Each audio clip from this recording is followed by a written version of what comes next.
Hey guys, welcome to Screen Ross.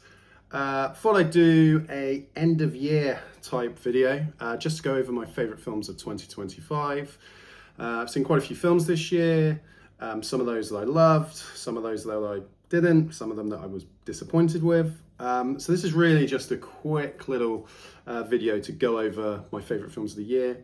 Not in any particular order, just wanted to highlight some of the films I've seen this year and maybe some of the ones you might not have seen, you might want to check out yourselves. So yeah, thought I'd just go through some of my top films of the year so far.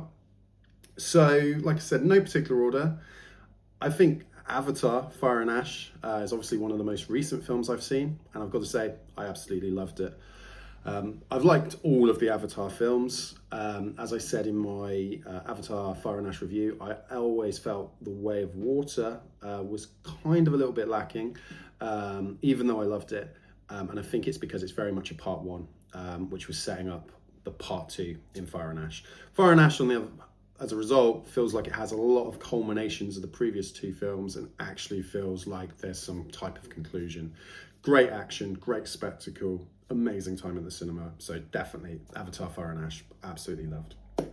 I suppose then F1 was another great film. So the Formula One racing movie with Brad Pitt. Really enjoyed that. Felt like a proper old school summer blockbuster, almost a real film, if you know what I mean. So it was great to see that in the cinema, some amazing racing sequences and just a generally fun, entertaining time at the movies. I probably would also have to flag K-pop Demon Hunters. I thought this film was great. I've actually got a daughter, so I've seen this film probably more times than any other this year.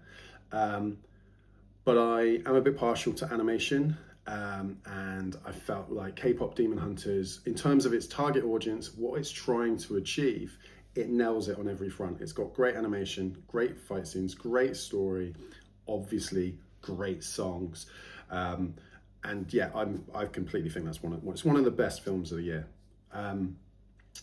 Sinners would be another film that I thought was great. Michael B. Jordan, vampire film. I thought it was absolutely amazing. So that was, again, earlier in the year. I think it came out around April time, directed by and written by Ryan Coogler. So obviously he did Black Panther, Black Panther 2, he's done Creed. Really, really good film, Sinners.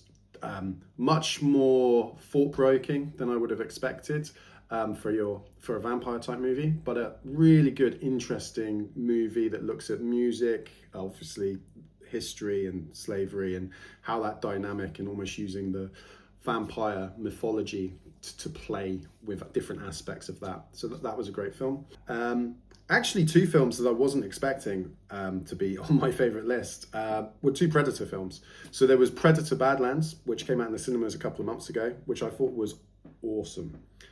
Really entertaining, completely different angle for a Predator film to be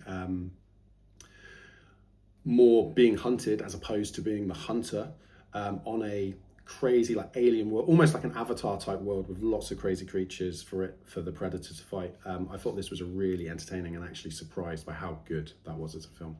And then Predator again, which was a Disney Plus / Hulu film, was the animated Predator film Killer of Killers, which if you haven't watched, 100% recommend. Won't spoil it. Broken into sort of 3 separate chapters that then all come together for the final sort of section. Really good individual stories, and as a whole, great movie. Definitely recommend watching that. Then what else did we have? 28 Years Later, really good film. Really enjoyed that as well. Bit different to what I was expecting. The first hour plays out as your typical sort of zombie survival sort of thriller, whereas the second half becomes much more of a family drama and very quite emotional and thought-provoking, which I definitely wasn't expecting. Looking forward to the sequel, 28 Years Later, The Bone Temple, in about a month's time, but that was a great film. Jurassic World, really enjoyed Jurassic World. I'm not going to say it's doing anything, insanely new or exciting, but as a film and a piece of entertainment, I would definitely say it delivers exactly what you want from a Jurassic Park type movie. You know, you go to an island, lots of dinosaurs, chase sequences, some really, I mean, obviously the T-Rex with the rubber dinghy down the river, great stuff. So I really enjoyed the Jurassic World film. When it comes to Marvel films, I was a huge MCU fan. I've tried to stay up with all the new TV shows, all the films. And I think it was a bit of a mixed bag in terms of the Marvel films this year. I feel like Thunderbolts was incredible. One of my favorite films. I think Thunderbolts is one of the best Marvel Studios films that we've had in a long time. So if you dropped out of the MCU, you're not following Marvel films anymore, definitely would watch the Thunderbolts. Fantastic Four, also really good, great film. I don't think it's quite on par with Thunderbolts, but reintroducing the Fantastic Four, because we've already had a couple of different Fantastic Four films before. Great film, really good. Disappointing wise, Captain America Brave New World, really quite disappointing.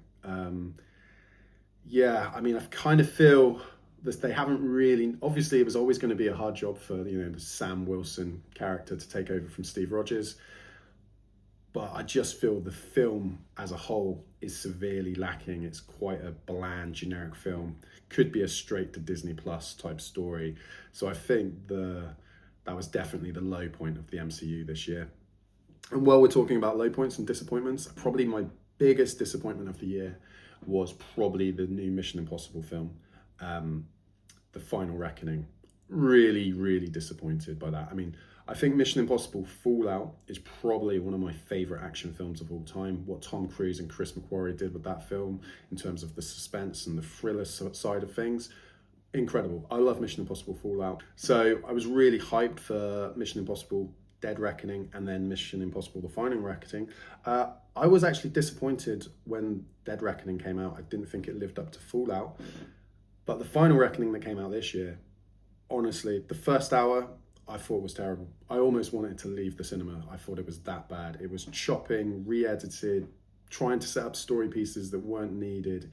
The first hour was all over the place. Don't get me wrong, I love seeing it in the cinema purely for the airplane sequence at the end and the submarine sequence. But those two sequences, I think, are some of the best sequences that have ever been in a Mission Impossible film.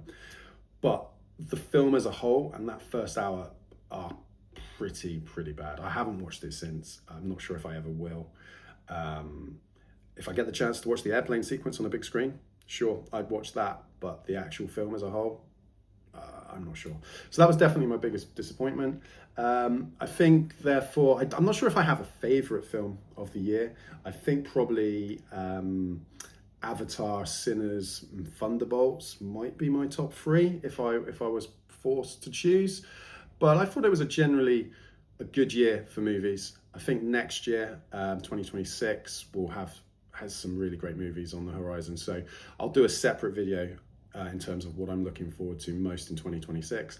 But in terms of my favorite movies of 2025, that was it. So if you like what I'm doing, don't forget to like and subscribe. And yeah, let me know in the comments what your favorite films of 2025 were as well. Cheers. Thanks, guys.